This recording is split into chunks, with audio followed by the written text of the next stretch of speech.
الحمدللہ وحدہ والصلاۃ والسلام علی من لا نبی بعدہ اما بعد فاعوذ باللہ من الشیطان الرجیم بسم اللہ الرحمن الرحیم وَكُلُّ صَغِيرٍ وَكَبِيرٍ مُسْتَطَرٍ إِنَّ الْمُتَّقِينَ فِي جَنَّاتٍ وَنَهَرٍ فِي مَقْعَدِ صِدْقٍ عِندَ مَلِيكٍ مُقْتَدِرٍ۔ اور ہر چھوٹا اور ہر بڑا کام لکھا پڑا ہے، بلا شبہ تقوی والے باغوں اور نہروں میں ہوں گے، صدق والے وعدے کے مطابق اعلیٰ مقامات میں قدرتیں رکھنے والے بادشاہ کے پاس۔ آج ہماری سورہ القمر کی آیہ مبارکہ 55 تک کی تلاوت و ترجمہ کا شرف نصیب ہوا، اور الحمدللہ آج ہماری سورہ القمر کی 55 آیات مبارکہ مقدسہ کا ترجمہ اور تفسیر اس کے کرم سے مکمل ہوئی۔ سامعین، کل ہماری جو درس مبارک کی آخری گفتگو چل رہی تھی وَكُلُّ شَيْءٍ فَعَلُوهُ فِي الزُّبُرِ، فرمایا کہ جو کام انہوں نے کیا ہے، اللہ تعالیٰ فرماتا ہے ہم نے ہر کام کو تحریروں میں محفوظ کر لیا ہے۔ اس کی کل میں نے تفصیل سے وضاحت کی کہ اس کو اللہ نے کس انداز میں تحریر میں محفوظ کیا۔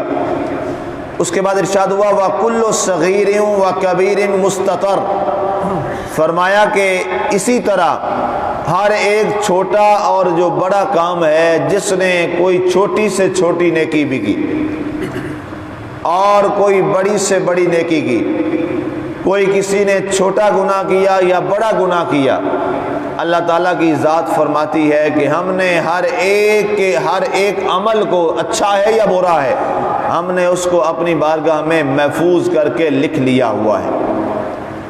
یہ بات ذہن نشین کیجئے کہ نیکی جو ہے وہ کوئی بھی نیکی وہ چھوٹی نہیں ہوتی۔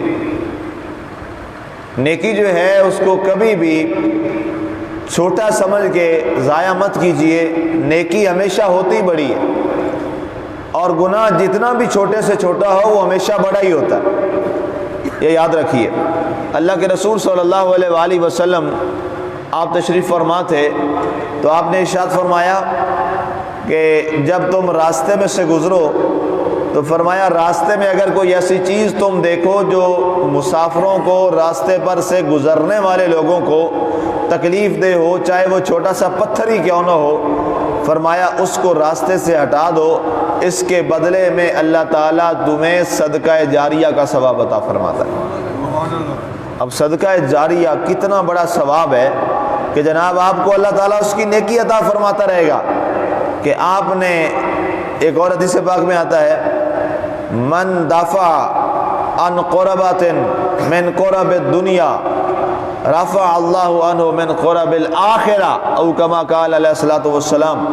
سرکار نے فرمایا جس آدمی نے، کسی شخص نے کسی کی دنیا کی ایک چھوٹی سی تکلیف کو دور کر دیا تو اللہ تعالیٰ قیامت والے دن اس شخص کی آخرت کی تکلیفوں کو دور فرما دے گا۔ یہ حدیث مبارکہ ہے، اللہ کے رسول صلی اللہ علیہ وسلم نے ارشاد فرمایا۔ تو گویا ہمیں دنیا کے اندر رہتے ہوئے انسانوں کے لیے آسانیاں پیدا کرنی چاہیے۔ اللہ کے رسول صلی اللہ علیہ وسلم ارشاد فرماتے ہیں یسروا ولا تعسروا وتبشروا، فرمایا اے لوگو انسانوں کے لیے آسانی پیدا کرو، مشکلات پیدا نہ کرو، لوگوں کے لیے آسانی پیدا کرو، مشکلات پیدا نہ کرو۔ فرمایا جب تم لوگوں کے لیے آسانی پیدا کرو گے، اللہ تعالیٰ قیامت والے دن تمہارے لیے آسانی پیدا فرما دے گا۔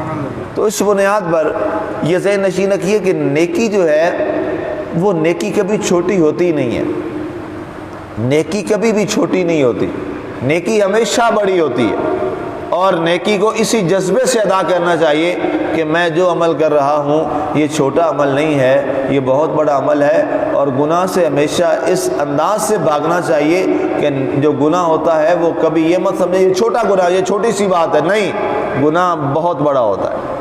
وہ دیکھنے میں چاہے آپ کو چھوٹا نظر آ رہا ہے، گناہ تو بہت بڑا ہے۔ اللہ تعالیٰ خدا نہ خواستہ اللہ اگر ناراض ہو جائے تو وہ ایک چھوٹے سے عمل سے ناراض ہو جائے، ایک چھوٹے سے عمل سے ناراض ہو جائے، اور اگر ایک چھوٹا سا جو عمل ہے وہ رب کو ناراض کر گیا تو ساری کی ساری جو نیکیاں ہیں وہ تباہ و برباد ہو گئی۔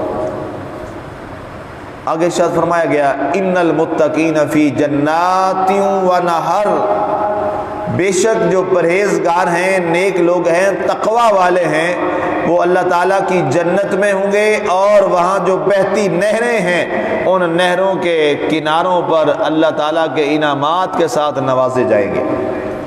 اب جنت جو ہے اس کا عربی میں معنی ہوتا ہے باغ، باغ کو عربی زبان میں جنت کہا جاتا ہے۔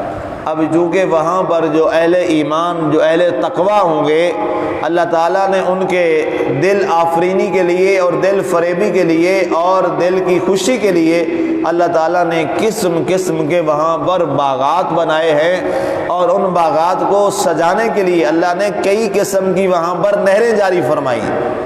وہ دودھ کی نہریں بھی ہیں، وہ خوبصورت شراب طہور کی نہریں بھی ہیں، وہ چمکتے دمکتے صاف پانی کی نہریں بھی ہیں، اور وہاں پر آبشاریں بھی ہیں، وہاں پر خوبصورت قسم کے جو ہے وہ چشمے ہیں وہ بھی جاری ہیں۔ اللہ تعالیٰ نے یہ سارے جو انعامات یہاں جو بیان کیے ہیں، یہ بنیادی طور پر ہمارے دنیا میں رہتے ہوئے جو ہماری خواہشات ہوتی ہیں، ان خواہشات کے انداز میں سمجھانے کے لیے اللہ تعالیٰ نے ان چیزوں کا ذکر کیا ہے۔ اور وگرنہ وہاں کے جو باغات ہیں اور ان کے وہاں کے جو پھل ہیں وہ تو اتنے باکمال ہیں اور اتنے خوبصورت ہیں، وہ ظاہر جنت کے ہیں۔ اللہ کے رسول صلی اللہ علیہ وسلم نے فرمایا کہ جب جنتی لوگ وہاں سے ایک پھل کھائیں گے تو وہ کہیں گے کہ یہ پھل کا ذائقہ اتنا باکمال ہے کہ ہم نے دنیا میں یہ پھل کھایا تو تھا لیکن اس کا ذائقہ اس انداز کا نہیں تھا، اس جیسا ذائقہ تو ہم نے کبھی چکھا بھی نہیں ہے۔ تو اللہ تعالیٰ فرمائے گا ھذا ما کنزتم، اے لوگو یہ تمہارا وہ عمل ہے جو تم نے دنیا میں کمایا تھا، نیکی کی تھی، اللہ نے اس نیکی کا بدلہ تمہیں جنت کی صورت میں عطا فرما دیا۔ جو اس کے انعامات ہیں، یہ اس کے کرم ہے۔ لیکن یاد رکھیے جو اللہ تعالیٰ کے ہاں جس کا مقام ہوتا ہے یہ تو عام لوگوں کی بات ہو رہی ہے، وگرنہ جو اہل اللہ ہوتے ہیں اور جن کا تعلق رب کے ساتھ بڑا گہرا ہو جاتا ہے وہ جنت والے معاملات سے بہت اوپر چلے جاتے ہیں، وہ جنت اور دوزخ کے معاملات سے نکل جاتے ہیں۔ وہ جنت جب اللہ تعالیٰ کے ساتھ ان کا اتنا تعلق گہرا ہو جاتا ہے، یہ خواص کی میں بات کر رہا ہوں، تو وہ جنت کی طلب بھی نہیں کرتے، وہ تو پھر جنت والے کی طلب کرتے ہیں۔ ایک دفعہ حضرت رابعہ بصریہ رحمۃ اللہ تعالیٰ علیہ آپ بیمار ہو گئی تو حضرت حسن بصری رحمۃ اللہ تعالیٰ علیہ آپ کی عیادت کے لیے گئے۔ آپ وہاں گئے، بیمار پرسی فرمائی، پوچھا کہ فرمایا تمہیں اتنا شدت سے بخار ہے، بہت شدت کا، وجہ کیا ہوئی، یہ بخار ہوا کیوں؟ اب اللہ والے تھے وہ بھی، حضرت حسن بصری بھی، انہوں نے اس لیے سوال کیا تو آپ نے فرمایا بس حسن بصری اس بات کو چھوڑ دیجئے۔ آپ نے فرمایا نہیں ایسے تو میں نہیں جاؤں گا، میں اب بیمار پرسی کرنے آیا ہوں تمہاری، تو میرا یہ حق بنتا ہے کہ میں پوچھوں کہ یہ آپ کو بخار ہوا کیوں؟ تو آپ نے فرمایا بہتر تو تھا کہ آپ یہ سوال نہ کرتے، آپ کی مہربانی، آپ آئے ہیں چلے جائیں، آپ نے بیمار پرسی کی، اللہ آپ کو جزا دے۔ آپ نے فرمایا نہیں میں پوچھے بغیر نہیں جاؤں گا۔ آپ نے فرمایا کہ ایک دن میں قرآن پاک کی آیات پڑھ رہی تھی اور وہاں پر جنت اور جنت کی نعمتوں کا ذکر چل رہا تھا کہ جنت میں یہ چیزیں ہوں گی، یہ چیزیں ہوں گی، یہ چیزیں ہوں گی، وہاں یہ انعام، یہ انعامات، یہ چیزیں، یہ چیزیں۔ تو میں ان انعامات میں کھو گئی اور میں نے اپنے رب کے حضور جنت کی طلب کر دی۔ جب جنت کی طلب کی تو غیب سے ایک ڈانٹنے کی آواز آئی، مجھے ڈانٹ دیا گیا غیب سے کہ رابعہ بصریہ تو جنت کی نعمتوں میں گم ہو گئی۔ تو کہتے ہیں اس ڈانٹنے کی آواز اتنی سخت تھی کہ مجھے شدت کا بخار ہو گیا اور ابھی تک میں اس بخار کی کیفیت سے باہر نہیں آ رہی اور مجھے بار بار وہ آواز سنائی دیتی ہے۔ تو شکر ہے کہ اب اللہ نے وہ کرم کیا اور وہ آواز اب نہیں آ رہی اور مجھے معاف کر دیا گیا ہے۔ تو آپ نے فرمایا کیا وجہ ہوئی؟ کہتے اللہ نے فرمایا اے رابعہ بصریہ محبت ہمارے ساتھ ہے اور گم جنت کے باغات اور ان نعمتوں میں ہو گئی۔ یہ اہل اللہ کا درجہ ہے، جب اللہ سے محبت ہو جائے، جب اللہ سے پیار اور ان کا تعلق اتنا گہرا ہو جائے تو پھر وہ اللہ کے جلووں میں ایسے گم ہوتے ہیں کہ وہ پھر جنت سے بھی اوپر تک بات چلی جاتی ہے۔ جیسے حضرت سلطان باہو رحمۃ اللہ تعالیٰ علیہ آپ سے ایک بڑا مشہور جملہ جو قول ہے وہ واقع منقول ہے، آپ سے پوچھا گیا تو آپ نے فرمایا کہ من طلب الدنیا فہو مخنث، من طلب العقبہ فہو مؤنث، ومن طلب المولا فہو مذکر۔ فرمایا جو شخص دنیا کا طالب ہے، جو دنیا طلب کرتا ہے، فرمایا وہ خواجہ سرا ہے۔ من طلب الدنیا فہو مخنث، فرمایا وہ مخنث ہے، خواجہ سرا ہے، اسے تو ہمیں انہی کی صف میں شامل کر دینا چاہیے۔ اور آگے فرمایا من طلب العقبہ فہو مؤنث، جو جنت کی طلب کرتا ہے اور جنت کے خواہش میں لگا رہتا ہے، فرمایا وہ عورت ہے، مرد نہیں ہے۔ تو لوگوں نے پوچھا کہ حضور پھر مرد کون ہے؟ فرمایا من طلب المولا فہو مذکر، جس نے اپنے مولا کی طلب رکھی وہ مرد ہے۔ اصل چیز انسان کے اندر کیا ہونی چاہیے؟ اپنے مولا کی طلب، اپنے اللہ کی طلب، اپنے مالک کی طلب، کہ اپنا مالک مل جائے۔ باقی جنت جب مالک مل گیا تو جنت تو پھر اسی کی ہے نا۔ جیسے حضرت ربیعہ رضی اللہ تعالیٰ عنہ جو حضور صلی اللہ علیہ وسلم کے خادم تھے، حضور صلی اللہ علیہ وسلم کو وضو کروایا کرتے تھے، ایک دن دریائے رحمت جوش میں آیا اور آپ نے فرمایا سل یا ربیعہ، ربیعہ آج مانگ، کیا مانگتا ہے؟ تو سبحان اللہ آپ نے کیا عرض کی؟